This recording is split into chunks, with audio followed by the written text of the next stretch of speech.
जय हिंद दोस्तों, क्या हाल चाल। मैं अमन सर आप सभी का अपने YouTube चैनल एएससी मेंटर्स पर हार्दिक अभिनंदन और स्वागत करता हूं। तो आज हम लेकर आए हैं ट्वेल्थ के केमिस्ट्री का बहुत ही अच्छा क्वेश्चन। ये बिलियन चैप्टर का क्वेश्चन है। यह क्वेश्चन एग्जाम में अलग अलग तरीका से बार बार आते रहता है। तो आज हम इसको समझने वाले हैं कि कैसे इसको सॉल्व किया जाए। ठीक है, तो अगर आप ध्यान से समझ लेते हैं तो ये हर साल इससे क्वेश्चन आता है। एक क्वेश्चन आपका फिक्स हो जाएगा यहाँ से। ठीक है, तो क्वेश्चन है, निम्नलिखित में कौन ताप पर निर्भर करता है। निम्नलिखित में कौन ताप पर निर्भर करता है आपको बताना है।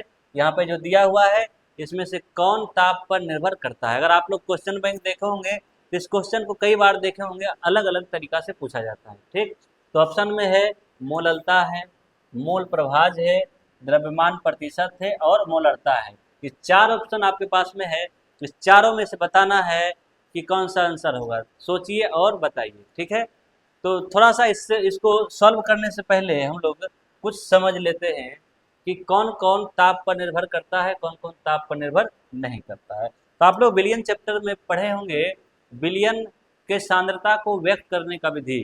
तो विलियन के सांद्रता को अलग अलग तरीका से व्यक्त करते हैं। ठीक है, तो वह सांद्रता जो आयतन पर निर्भर करता हो। ठीक है, जो सांद्रता आयतन पर निर्भर करता हो, मतलब जिसके फॉर्मूला में आयतन आता हो, जिसके फॉर्मूला में आयतन आता हो, वह ताप पर निर्भर करता है। ठीक है, तो बच्चों आपको ध्यान देना है, सांद्रता को व्यक्त करने के लिए जिस पद का भी हम लोग प्रयोग करेंगे उसमें अगर आयतन आता है तब वो ताप पर निर्भर करेगा, और अगर उसमें आयतन नहीं आता है, द्रव्यमान आता है, तब वो ताप पर निर्भर नहीं करेगा। तो कौन कौन सा है देख लेते हैं।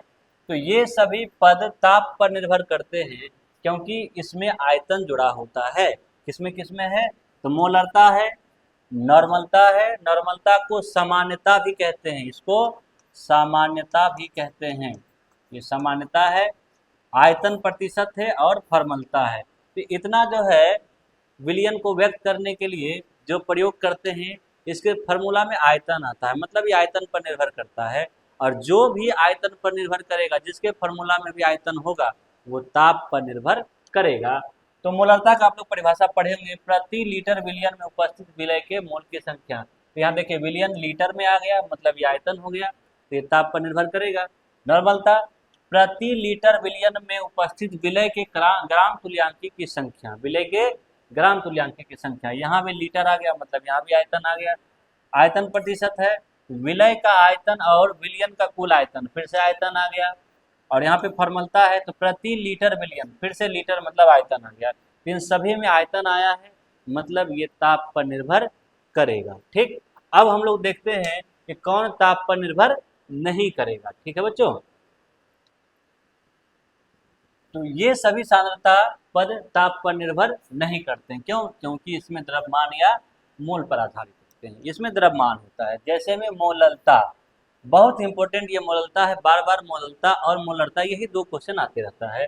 तो मोललता में प्रति किलोग्राम विलायक, किलोग्राम मतलब ये द्रव्यमान आ गया, मोल अंश या मोल प्रभाज, तो यहाँ पे किसी घटक और विलयन के कुल मोल का अनुपात होता है। यहाँ भी द्रव्यमान और मोल आया है।